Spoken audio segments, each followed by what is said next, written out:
자, 오늘 우리 하나님 말씀 함께 나누도록 하겠습니다. 로마서 5장 19절 평범한 속 특별함이란 제목으로 함께 하나님의 말씀을 나누겠습니다. 자, 한 구절이니까 함께 합독하겠습니다. 시작. 한 사람이 순종하지 아니함으로 많은 사람이 죄인 된 것 같이 한 사람이 순종하심으로 많은 사람이 의인이 되리라. 아멘. 이 말씀이 우리 마음밭에 잘 심겨지도록 우리 기도하겠습니다. 사랑의 아버지 하나님, 설교자가 성령님의 인도하심으로 성경을 정확하게 설교한다면 성도가 듣는 것은 설교자의 말이 아니라 하나님의 말씀이며 성도가 마음속에서 듣는 음성은 그리스도의 음성인 줄 믿습니다. 설교 듣는 일의 제일 되는 목표는 내 자아의 욕구를 만족시키는 것이 아니라 나의 관심을 하나님께 합당하게 돌려서 하나님을 보고 기뻐하여 하나님께 영광을 돌리는 것임을 고백합니다. 이제 설교를 통해 오늘 나에게 주시는 하나님의 말씀을 받을 때 내 마음이 옥토가 되게 하시고 성령님의 조명하심으로 오해 없이 겸손하게 받아 회개할 것은 회개하고 위로받을 것은 위로받고 배워야 할 것은 배움으로써 백배의 열매를 맺게 하소서. 예수님의 이름으로 기도합니다. 아멘. 여러분, 지난주 제가 우울한 로봇을 소개했는데 그 로봇의 이름은 마귀였어요? 마빈이었어요? 마귀 아니었어요? 네, 마빈입니다. 이 마빈의 이야기 한번 기억하실 겁니다. 마빈이 이렇게 접속하는 컴퓨터 어떻게 됐어요? 자체 종료돼 버렸죠. 그래서 우리가 이 마빈의 생각에 감염되지 않고, 그래서 우울함에 빠지지 않고 행복하기로 결정하여서 우리 마음속에 행복 회로에 하나님의 은혜를 입력하자, 이런 설교를 함께 나눴습니다. 그 입력해야 될 하나님의 은혜 다시 한번 읽어볼까요? 시작. 나를 선택하신 하나님의 은혜, 나를 찾아오신 하나님의 은혜, 나를 구속하신 하나님의 은혜, 나를 붙드시는 하나님의 은혜, 나와 영원히 함께 하시는 하나님의 은혜. 네, 이것은 뭐 영화로 찍어도 이런 영화가 없을 것이고요. 소설로 써도 이런 소설이 없는데 그 대상이 나라는 거죠. 네, 놀라운 위대한 사랑과 은혜의 드라마. 그 대상이 바로 나라는 것입니다. 그러니까 행복하지 않을 수가 없겠죠? 이걸 직통으로 딱 연결하는 거예요. 그 마빈과 반대인 콜린 같은 그런 로버트처럼 우리가 우리 마음에 이것을 늘 생각하는 거예요. 내 마음을 힘들게 하는 여러 가지 생각이 들지라도 그것을 차단하고 방화벽 아세요? 컴퓨터 방화벽을 딱 치고 하나님의 은혜를 입력하는 것이죠.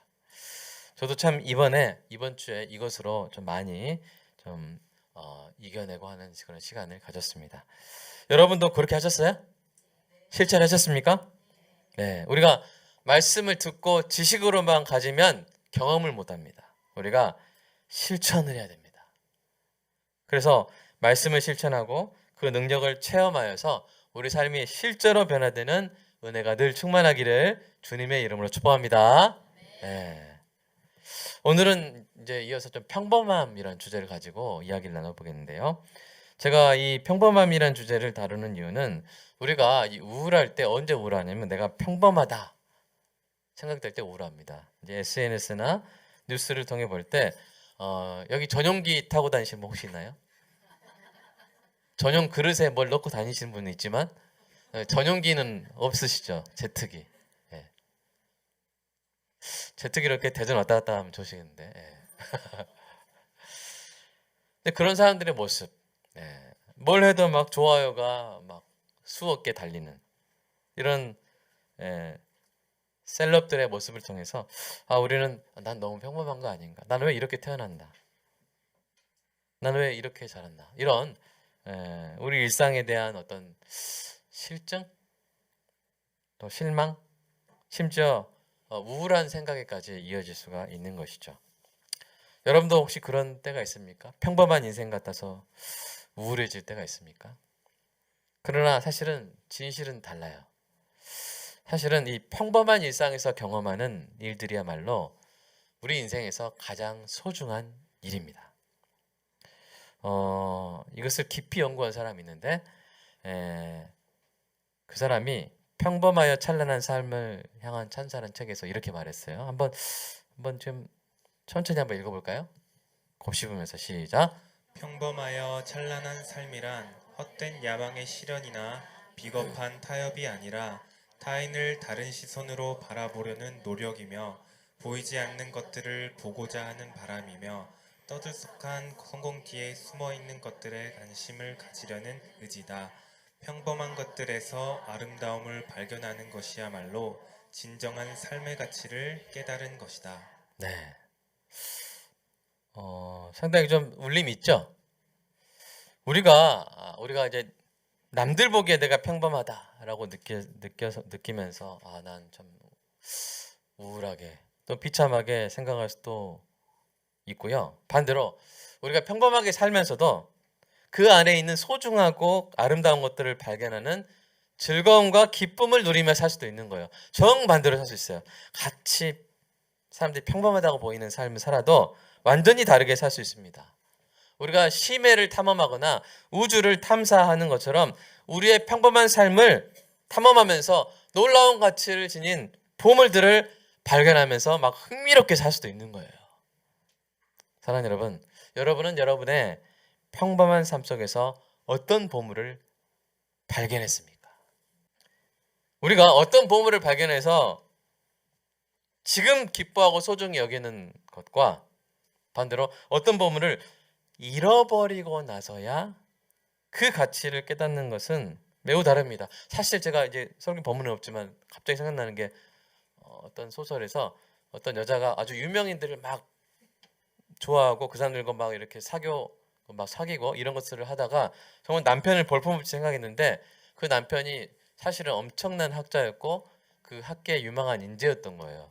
그 남편한테 막 명품 사달라 해가지고 그 남편이 학문만 연구하는 게 아니라 밤에 막 투잡 쓰리잡 뛰면서 과로다 죽어버렸거든요. 근데 결국 그 학계에 있는 동료들이 이 사람이야말로 나중에 이 학계를 이끌어나갈 사람이 너무 애석하도다 하면서 그때 그 아내가 깨달아요. 진짜 최고의 유명인이 어디 있었던 거예요? 자기 옆에 있었는데 다른 사람들 찾아다니면서 파티 다니려고 막 명품 이렇게 사달라고 하면서 그 자기 가장 옆에 있는 자기 그 남편이 이제 죽게 되는, 그걸 잃어버리는. 근데 지금 남편이 낙원이라는 걸 알았으니까 야, 엄청난 수준입니다 지금. 자, 이제 돌아오겠습니다. 원고로. 어떤 부자가 이런 말을 했어요. 나는 돈 없고 젊었을 때 더 부자였는데 그것을 몰랐습니다. 그때 내게 부모님이 계셨고 젊음의 시간이 있었는데 부모님이 떠나시고 노인이 되고 나서야 그때 내가 내 인생에서 가장 큰 부자였다는 사실을 깨닫게 되었습니다. 이렇게 아주 돈이 많은 사람이 이렇게 이야기를 했어요. 이 부자의 고백처럼 사람들이 평범함 속에 특별함을 발견하는 많은 경우는요, 어떤 식으로 발견하면 잃어버리고 나서야 특별했구나, 그건 대체 가능한 게 아니구나, 너무나 소중했구나 하는 것을 깨닫게 되는 것입니다. 이것은 안타까운 경우죠. 반대의 좋은 경우는 뭡니까? 평범함 속에 있는 특별함을 지금 발견하고 지금 누리고 지금 붙잡는 거예요. 우리가 그렇게 발견하는, 그렇게 누리는 은혜의 길을 간절히 소망합니다. 세상의 잣대로 우리의 평범함을 재단하고 자기 비하에 빠져서 우리 삶을 정말로 풍요롭게 하는 평범함 속에 특별함을 놓치거나 지나쳐서 나중에 후회하는 대신 오늘 우리의 밭에서 진주를 발견하여 기뻐하며 춤추는 은혜가 있기를 주님의 이름으로 축복합니다. 두 번째입니다. 그렇다면 우리가 우리의 삶에 또 우리의 존재 속에서 발견할 수 있는 가장 큰 특별함은 무엇일까요? 아까 말씀드린 그런 하나님 우리에게 허락하신 것들, 대체 불가능한 것들. 그런데 오늘 우리가 교회에서 우리가 발견할 수 있는 가장 큰 것은 무엇이냐면 바로 신적인 특별함입니다. 신적인 특별함. 우리의 평범함 속에서 발견할 수 있는 가장 큰 특별함 중에 오늘 제가 나누고자 하는 것은 바로 그거예요. 하나님의 시선입니다. 하나님 눈에 보시기에 우리가 어떤 존재가 되었느냐 하는 것이죠. 오늘 본문 다시 한번 읽어볼까요? 시작. 한 사람이 순종하지 아니함으로 많은 사람이 죄인 된 것 같이 한 사람이 순종하심으로 많은 사람이 의인이 되리라. 예, 아멘. 예수님을 믿는 자는 예수님의 순종하심으로 인해 뭐가 된다고요? 의인이 되리라. 의인이 된다는 것은 하나님이 기뻐하시는 사랑의 대상이 되는 것을 의미합니다. 하나님 의로우시기 때문에 의로운 존재를 기뻐하세요. 네.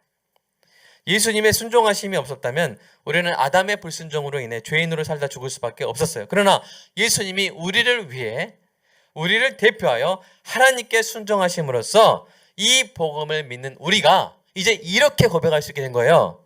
자, 그 다음 말씀 읽어볼까요? 시작.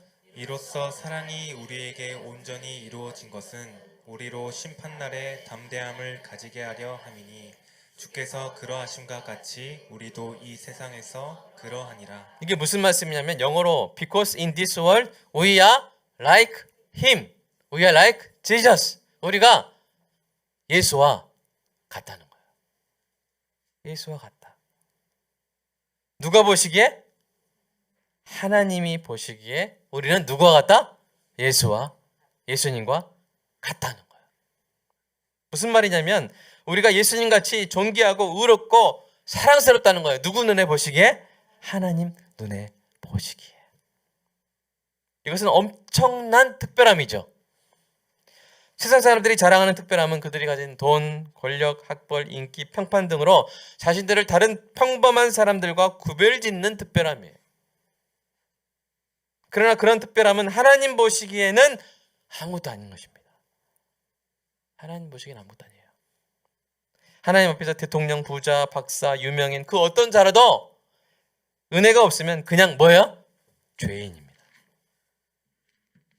죄인이에요. 결국은 멸망당할 뿐입니다. 그러나 예수님을 믿은 사람은 그 모든 평범함 속에 뭐가 있냐면 특별함이 있는 거예요. 왜냐하면 하나님이 그를 가장 특별하신 예수님과 같이 사랑하시기 때문에. 예수님은 유일무이한 존재입니다. 동류의 존재가 없어요. 예수님과 같으신 분이 있어요, 없어요? 하나님이자 사람이신 분이 있어요, 없어요? 없어요. 가장 특별하신 분입니다. 최상급 더 특별하신 분이에요. 더 베스트, 더 스페셜리스트, 가장 특별하신. 근데 우리를 그 예수님과 같이 보신다는 거예요. 우리 감당하기도 힘든 특별함을 성경이 선포하고 있는 것입니다. 여기서 한번 해보고 싶네요. 옆에 분한테 You are so special. 시작. 네. 무슨 말인지 이따 나중에 해석해 주세요. 당신은 정말 특별하세요. 그런 뜻입니다. 그래서 예수님은 이걸 알기 원하셨어요. 예수님은 너희들을 하나님이 나를 사랑하신 같이 너희들을 사랑하셔. 그걸 세상이 알기 원하셔가지고 요한복음 17장 이렇게 말씀하셨잖아요. 한번 같이 읽어볼까요? 시작. 곧 내가 그들 안에 있고 아버지께서 내 안에 계시어 그들로 온전함을 이루어 하나가 되게 하려 함은 아버지께서 나를 보내신 것과 또 나를 사랑하심 같이 그들도 사랑하신 것을 세상으로 알게 하려 함이로소이다. 아멘. 뭔 말인지 아시겠죠? 이것이 제가 말한 신적인 특별함이에요. 하나님이 예수님을 사랑하신 같이 그들은 우리잖아요. 우리도 사랑하신 것을 세상이 알게 하려 함이로다. 그래서 여러분의 평범함 속에 바로 이 특별함이 있는 거예요. 사랑하는 여러분, 우리가 부족하고 연약해도 그 특별함에 근거하여 우리는 이렇게 말할 수 있습니다. 나 가슴에 손을 얹고 이야기할게요. 시작. 나는 하나님이 예수님처럼 사랑하시는 존재입니다. 아멘. 옆에 분을 뭐 이렇게 편한데 손 대고, 자 시작. 당신도 하나님이 예수님처럼 사랑하시는 존재입니다. 아멘. 특별한 존재인 거예요. 이것이 우리의 평범함 속에 있는 최고의 특별함입니다. 이 특별함에 주목할 때 우리 인생이 달라집니다. 내 자신을 대하는 태도, 지체를 대하는 태도가 달라져요. 이것을 배우지 못하면 우리는 늘 보면 그냥 시민 1호, 시민 2호, 지나가는 행인 1호, 행인 2호 이렇게 되는 거예요. 그게 아니고요. 수많은 인적 자원 가운데 하나가 아니고요. 수많은 노동자들 중에 하나가 아니고요. 수많은 일손 중에, 소비자 중에 하나가 아니고요. 우리는 하나님이 예수님처럼 사랑하시는, 아멘, 특별한 사람. 그래서 아들의 보혈까지도 아끼지 않고 흘리신. 그러면 내 자신을 대하는 태도가 달라지겠죠? 그럼 내 지체를 대하는 태도가 달라지겠죠? 얼마나 금지옥엽으로 대하겠습니까? 서로가 서로를. 여기 아이 둘이 있다고 생각해 보십시오. 아이 둘이 있다고 생각해 보세요. 둘이 별다른 점이 없어요. 그냥 평범해 보이는 아이들인데, 근데 그중 하나를 하나님이, 이 아이는 내가 특별하게 사랑하는 아이다. 그러면 여러분 그 아이를 어떻게 대하시겠어요? 막 대하시겠어요? 아니죠. 그래, 이리 와. 나도 사랑하시는데 너도 사랑하시는구나 하면서 이렇게. 여러분, 여러분의 인생을 그렇게 바라보시기를 주님의 이름으로 축복합니다. 여러분의 평범함 속에 깃든 신적 특별함을 주목하여 여러분 자신을 존귀하게 여길 뿐 아니라 그와 같은 신적 특별함을 지닌 지체들을 존귀하게 대하는 우리 모두가 되기를 간절히 소망합니다. 세 번째입니다. 우리의 특별함 속에 깃든 이토록 귀한 특별함은 그러나 엄청난 대가를 치른 거예요. 이 특별함을 우리에게 부여하시기 위해서 예수님이 특별한 대가를 치르셨어요. 그렇기 때문에 우리가 더 특별하고 더 귀한 것입니다. 다시 말해서 예수님이 우리를 예수님처럼 기뻐하시고 사랑하시도록 예수님이 하신 순종의 특별함이 우리의 특별함을 더욱 특별하게 하는 것이죠. 그렇다면 오늘 본문이 말하는 예수님의 순종은 어떤 순종입니까? 우리 본문 다시 한번 읽어볼까요? 시작. 한 사람이 순종하지 아니함으로 많은 사람이 죄인 된 것 같이 한 사람이 순종하심으로 많은 사람이 의인이 되리라. 그러니까 예수님 뭐 하셨어요? 두 글자. 순종하셨어요. 근데 그 순종이 사실은 쉬운 순종이에요? 엄청나게 어려운 순종이에요? 어려운 순종이에요. 뭐를 지신 거예요? 십자가를 지신 것이죠. 십자가 사와라 해도 좀 어려운 건데 십자가를 지는 거는 너무 어려운 거예요. 이것을 예수님의 이제 수동적 순종이라고 합니다. 수동적 순종 한번 볼까요? 한번 읽어보겠습니다. 시작. 십자가 죽음으로써 자기 백성의 죄책을 대신 감당하라는 하나님의 뜻에 순종하심. 그러니까 하나님과 예수님께서 은혜 협약을, 우리 백성을 구하자는 약속을 하시고 하나님이 그럼 네 역할은 십자가 죽음이다. 그래서 예수님이 알겠습니다 하고 순종하신 거예요. 이 순종의 의미와 이 순종이 이루어질 것을 구약이 예언했어요. 신약이 확인했어요. 그걸 증언했는데 한번 연달아 한번 읽어볼까요? 시작. 그가 찔림은 우리의 허물 때문이요 그가 상함은 우리의 죄악 때문이라. 그가 징계를 받음으로 우리는 평화를 누리고 그가 채찍에 맞음으로 우리는 나음을 받았도다. 우리는 다 양 같아서 그릇 행하여 각기 제 길로 갔거늘 여호와께서는 우리 모두의 죄악을 그에게 담당시키셨도다. 아멘. 친히 나무에 달려 그 몸으로 우리 죄를 담당하셨으니 이는 우리로 죄에 대하여 죽고 의에 대하여 살게 하려 하심이라. 아멘. 이사야 말씀 돌아가 보면 그의 찔림은 무엇 때문에? 우리의 허물 때문에. 그의 상함은 우리의 죄악 때문에. 근데 이 허물은 우리가 예수 믿기 전에 허물에 한정되는 게 아니에요. 예수 믿은 다음에 우리가 또 할 잘못도 포함된 거예요. 그 예수님의 순종의 근거에서 우리가 뭐 할 수 있어요? 용서를 하는 거예요. 그게 우리의 특별함입니다. 우리는 사과를 할 수 있고요. 용서를 할 수 있어요. 이 특별한 신적인 특별함의 근거에서 그렇게 할 수 있는 거예요. 예수님이 나의 허물 때문에 찔리셨고 나의 죄악 때문에 상하셨기 때문이죠. 이것이 우리가 예수님의 순종에 대해서 가장 일반적으로 이야기하는 부분입니다. 그렇습니다. 예수님의 이 수동적인 순종으로 우리의 죄책이 예수님께 옮겨진 거예요. 우리의 죄가 누구한테? 예수님께 옮겨져서, 그래서 하나님의 어린 양이라고 한 것이야. 하나님의 제물, 우리를 위해서 대신 죽으시는 제물이 되신 것입니다. 그래서 이거 신학 용어로 하면 전가라 그래요. 전가. 내 건데, 나의 죄책인데 옮겨졌다는 것이죠. 우리 이 죄책의 전가로 인해 하나님 앞에서 죄 없는 자가 되었습니다. 왜냐하면 가져가셨으니까요. 그러나 우리가 하나님 앞에 의인으로 서기 위해서는 단지 죄가 없는 것만으로는 안 되는 거예요.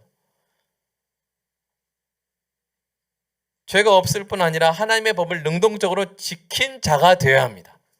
그러니까 미워하지 않을 뿐 아니라 뭐 해야 돼요? 사랑해야 돼요. 거짓말하지 않을 뿐 아니라 늘 진실을 추구해야 돼요. 악을 좋아하지 않을 뿐 아니라 선한 일을 다 이루어야 되는 거예요. 우리에겐 죄책을 벗는 것도 불가능했지만 이렇게 하나님의 법을 온전히 지키는 것 또한 불가능했습니다. 무기력했어요. 무력했어요. 그래서 우리에겐 예수님의 또 한 가지의 순종이 필요했어요. 그것을 신학 용어로 예수님의 능동적인 순종이라고 말합니다. 한번 읽어볼까요? 시작. 자기 백성을 대표하여 하나님의 법을 온전히 지키라는 하나님의 뜻에 순종하심. 예. 그러니까 여러분, 예수님은 하나님이시죠? 그럼 하나님의 법 아래에 있을까요? 아니에요. 예수님은 하나님의 법 아래에 있는 분이 아니었어요. 그러나 하나님은 예수님이 자기 백성을 대표하여 하나님의 법을 온전히 지킴으로써 우리가 하나님 앞에서 의인으로 설 수 있게 하시기를 원하셨어요. 그러니까 예수님 우리가 대표가 되시려면 우리가 하나님의 법 아래에 있는 것처럼 예수님도 하나님 법 아래 서야죠. 그래야 우리 대표가 될 수 있죠. 그래서 예수님이 바로 그 뜻에 순종하여 하나님의 법인 율법 아래 나신 거예요. 자, 그 부분 한번 읽어볼까요? 시작. 때가 참에 하나님이 그 아들을 보내사 여자에게서 나게 하시고 율법 아래에 나게 하신 것은 율법 아래에 있는 자들을 속량하시고 우리로 아들의 명분을 얻게 하려 하심이라. 아멘. 예수님 율법 아래 나신 거예요. 왜요? 율법 아래서 다 지키셔야 그 의가 누구 것이 될 수 있어요? 우리의 것이 될 수 있기 때문입니다. 이것을 상징적으로 보여주는 사건이 예수님의 세례 받는 사건인데, 세례 요한이 세례를 베푸고 있을 때 예수님이 요한에게 나오신 거예요. 그러자 이런 일이 일어났습니다. 같이 읽어볼까요? 시작. 요한이 말려 이르되 내가 당신에게서 세례를 받아야 할 터인데 당신이 내게로 오시나이까. 예수께서 대답하여 이르시되 이제 허락하라. 우리가 이와 같이 하여 모든 의를 이루는 것 같이 합당하니라 하시니 이에 요한이 허락한지라. 아멘. 여러분, 이제 세례 요한과 예수님 사이에 엄청난 그 깊은 이해가 있었다는 거 아시겠죠? 예수님이 세례를 받으셨는데 원래 세례는 의인이 받는 거예요? 죄인이 받는 거예요? 죄인이 받는 거예요. 죄인이 받는 세례는 회개와 중생을 상징하는 세례예요. 내가 회개합니다. 다시 태어납니다. 이런 뜻으로 받는 세례예요. 근데 예수님 죄가 없잖아요. 무슨 의미가 있겠어요? 그것은 우리의 대표로서 자신을 율법 아래 두시는 임명식인 거예요. 여러분, 어떤 선수가 우리나라 국가대표 선수로 뛰려면 먼저 뭐를 받아야 돼요? 임명을 받아야죠. 국가대표란 임명을 받아야죠. 그죠? 임명 안 받고 막 뛰어버리면 이제 우리나라 점수가 안 되는 거예요. 예수님이 세례를 받으심으로 바로 그것을 하신 거예요. 내가 지금부터 율법을 지킬 것인데, 내가 율법을 지켜서 이룬 의의 모든 점수는 이제 소린이 것이 될 것입니다. 라고 말한 거예요. 예수님. 그렇게 말씀하시는 거예요. 내가 이웃을 정말 사랑할 텐데, 그럼 하나님 보시기에 이충승 성도님이 이웃을 예수님처럼 사랑하는 것으로 하나님 봐주십시오. 라고 하시는 거예요. 어떤 신학자가 죽음을 앞두고 내가 정말 하나님 뜻에 순종하며 살았는가 돌아볼 때 너무 마음이 아픈 거예요. 나 그렇게 살지 못했구나. 나 너무 부족하구나. 근데 이 신학자가 정말 은혜 받은 게 뭐냐면 바로 예수님의 능동적 순종에서 은혜 받은 거예요. 나는 하나님의 뜻에 그렇게 합당하고 많이 이루어드린 것 같지 않지만 누가 다 이루셨다? 주님이 나의 대표로 다 이루셨다. 그래서 내가 하나님께 어떤 존재가 된 거예요? 의인이 된 것입니다. 사랑하는 여러분, 이것이 바로 우리의 평범함 속에 깃든 바로 신적 특별함입니다. 그렇게 우리를 예수님이 하나님 앞에 의인으로 세워주신 것이죠. 우리의 평범함 속에 깃든 신적 특별함, 바로 그것은 예수님의 특별한 순종에서 온 것입니다. 두 가지가 뭐라 했죠? 수동적 순종, 능동적 순종. 이 순종의 두 순종의 결과를 신학 용어로 이중 전가라 그래요. 이중으로, 그러니까 우리의 예를 들어서 이제 나쁜 게 있는데 우리 안 좋은 것을 예수님이 가져가시고 예수님이 좋은 것을 우리에게 주신 거예요. 서로 바꾼 거예요. 근데 등가도 아니고 완전 엄청 이게 그래서 핵 폐기물을 예수님이 가져가시고 유기농 채소를 우리에게 주시고 뭐 이런 느낌이에요. 뭔지 아시겠어요? 그래서 한번 읽어볼까요? 이기중 전가. 시작. 예수님이 수동적 순종으로 우리의 죄책을 넘겨받고 능동적 순종으로 이루신 의를 우리에게 넘겨주신 거예요. 이것을 시각적으로 가장 잘 보여준 말씀인데 바로 스가랴서입니다. 한번 그려보면서 한번 읽어볼까요? 시작. 여호수아가 더러운 옷을 입고 천사 앞에 서 있는지라 여호와께서 자기 앞에 선 자들에게 명령하사 그 더러운 옷을 벗기라 하시고 또 여호수아에게 이르시되 내가 내 죄악을 제게하여 버렸으니 내게 아름다운 옷을 입히리라 하시기로 내가 말하되 정결한 관을 그의 머리에 씌우소서 하매 곧 정결한 관을 그 머리에 씌우며 옷을 입히고 여호와의 천사는 곁에 섰더라. 네, 하나님의 백성을 상징하는 여호수아가 어떤 옷을 입고 있었어요? 더러운 옷을 입고 있었어요. 그냥 옷이 아니라 그냥 더러운 옷이 아니라 뭐래요? 더러운 옷을 입고 있었어요. 근데 하나님 어떻게 하세요? 그 옷을 뭐하라? 벗기라. 근데 이 말씀에는 숨어 있지만 그 더러운 옷을 누구에게 입히세요? 아들 예수 그리스도에게 입히사 십자가에서 그 죄값을 치르게 하시죠.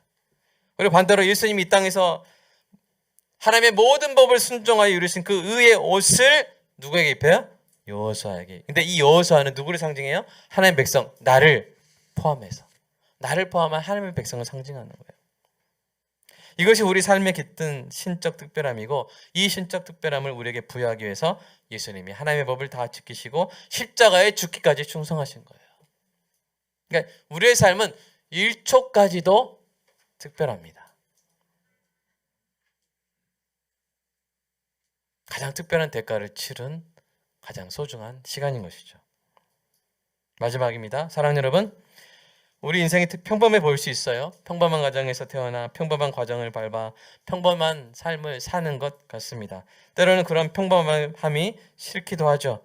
세속적 성공이 주는 특별함의 마음을 빼앗기기도 합니다. 그러나 인생의 가장 소중한 가치는 바로 이 평범함에 있습니다. 이 평범함 속을 탐험하여 특별함을 찾아내는 것이 우리의 인생의 과제라고 여러분이 이제 톨스토이는 많이 아시지만 이분도 아실 수 있는데 러시아 대문호가 이렇게 말했어요. 한번 읽어볼까요? 시작. 평범한 속에서 특별함을 찾는 것이 결국 우리에게 남겨진 숙제다. 안톤 체호프가 이렇게 말했어요. 여러분, 우리에게 부모님이 계시다는 사실이 특별합니다. 또 우리가 자녀와 함께하는 시간이 특별합니다. 그리고 우리의 만남이 특별해요. 우리의 만남이 특별해요. 우리 공동체가, 우리 모임이, 우리 남성도회가, 우리 여성도회가, 우리 청년 모임이, 우리 각 부서 모임이 특별합니다. 우리가 또 하나님 말씀에 순종할 기회가 특별해요. 우리가 잘못한 일에 대해 용서를 구하고 하나님께 회개할 수 있는 그 기회가 특별해요. 그 기회를 주시기 위해서 예수님이 십자가에서 보혈을 흘리셨다니까요. 우리가 함께하는 시간이 특별하고 우리의 관계가 특별합니다. 왜냐하면 이 모든 것에 신적 특별함이 깃들어 있기 때문입니다. 하나님이 허락하신 인연이요, 기회요, 시간이기 때문에 특별하며 여러분 자신이 하나님이 예수님처럼 기뻐하시고 사랑하시는 존재이기 때문에 특별한 것입니다. 그리고 우리의 오늘이 특별합니다. 여러분의 오늘이 지난주와 똑같은데요? 할 수 있는데 그 똑같을 수 있는 그 샬롬이 특별한 거예요. 그러면 사랑하는 여러분, 여러분의 평범함 속에서 늘 특별함을 찾으시기를 바랍니다. 그래서 찾아서 이렇게 하시길 바라요. 같이 읽을까요? 시작. 주 안에서 항상 기뻐하라. 내가 말하느니 기뻐하라. 얼마나 중요하면 두 번 말하겠어요. 기뻐하라. 기뻐하라. 우리 삶의 평범함 속에 깃든 특별함을 깨닫고 가치 있게 여기며 반드시 꼭 붙잡아 누리는 은혜가 있게 해달라고 이 시간 함께 기도하겠습니다. 여러분 돌아보실 때 이게 특별한데 내가 이거는 안 보고 딴 것만 봤구나. 나 내 남편 귀한 거 모르고 다른 사람들만 쳐다봤구나. 내 아내 소중함 모르고 다른 연예인들만 쳐다봤구나. 내 우리 교회 안에 지체들을 다른 것보다 내가 좀 덜 소중히 여겼구나. 혹시 그런 마음이 있다면 아직 늦지 않았으니까요. 아직 늦지 않았으니까요. 우리의 평범한 가운데 있는 이 신적 특별함, 하나님이 주신 아름다운 인연들, 만남들, 지체들 사랑으로 함께하고 붙잡아 누리는 은혜가 있게 달라고 이 시간 함께 기도하겠습니다. 사랑의 아버지 하나님, 세계적인 뭔가가 되어야만 행복할 것 같고 내가 그렇게 되지 못했다고 나를 정죄하고 비난하는 그 자아가 마치 마빈처럼 우리를 우울하게 만들고 그런 생각을 하기만 하면 순식간에 우울해지는 우리의 연약한 모습을 하나님께 올려드립니다. 하나님, 우리의 이 평범한 삶, 존재, 그래 보이는 것이지만 하나님, 오늘 말씀을 통해 우리의 삶을 돌아보니 놀라운 신적인 특별함이 깃들어 있음을 하나님 깨닫게 되었습니다. 우리 삶의 1초, 1분, 숨쉬는 그 순간순간이 모두 다 하나님의 은혜요, 예수님의 특별한 순종으로 하나님 앞에 의인으로 서서 살아가는 특별한 인생임을 주님 깨닫게 되었습니다. 하나님, 내게 지금 부모님이 계시다는 거, 내가 지금 걸을 수 있다는 거, 내가 지금 순모임 할 수 있는 사랑하는 공동체가 있다는 거, 하나님 다른 것과 바꾸지 말게 하여 주시옵소서. 지나쳐버리지 말게 하여 주시고 놓쳐버리지 말게 하여 주시옵소서. 나를 향해 밝게 웃는 어린 아들의 그 미소, 나를 향해 달려안기는 그 딸의 그 모습, 그것이 가장 소중하고 특별함을 주님 망각하지 말게 해주시고, 주님이 우리의 평범한 삶 가운데 심어주신 그 놀라운 특별함들을 발견하면서 항상 기뻐하라. 내가 다시 말하노니 기뻐하라. 기뻐할 만한 이유와 근거와 보물을 주신 그 하나님의 사랑에 담긴 명령에 늘 순종하며 사는 우리 모두가 되게 하여 주시옵소서. 주님, 하나님 우리에게 주신 이 특별함을 놓치지 말게 하여 주시옵소서.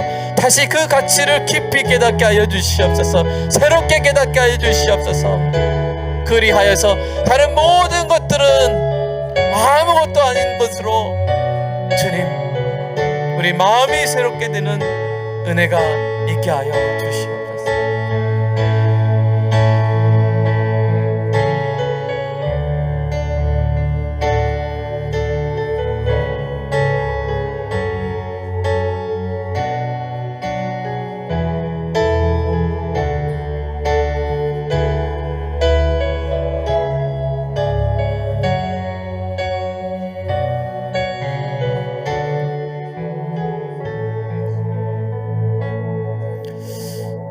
아버지 하나님 감사합니다.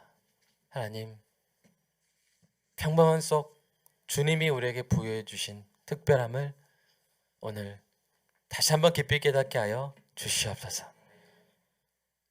지금이 아니면 우리가 누릴 수 없는 것들, 가장 소중한 특별한 가치들, 만남들, 인연들을 꼭 붙잡게 하여 주시고 다른 것 때문에 놓치지 말게 하여 주시고 곁에 있기 때문에 과소평가하지 말게 하여 주시고 우리에게 주신 그 특별한 선물들을 늘 깨닫고 충만히 누리며 사는 우리의 인생이 되게 하여 주시옵소서. 그것을 보고 항상 기뻐하게 하여 주시옵소서. 기뻐하며 귀하게 여기며 아름답게 지키는 우리 모두가 되게 하여 주시옵소서. 오늘 시간 우리의 평범한 일상 가운데 특별하고도 특별한 예수님이 제정하신 예식을 행합니다. 주님의 그 수동적, 능동적 순종의 열매를 상징하는 빵과 포도즙을 나누오니 하나님 우리의 평범한 가운데 깃든 이 신적 특별함을 맛보게 하시고 마시게 하시고 그래서 우리의 삶을 더욱더 존귀하게 소중하게 살아가는 능력을 깨달음을 입게 하여 주시옵소서. 예수님의 이름으로 기도드리옵나이다. 아멘.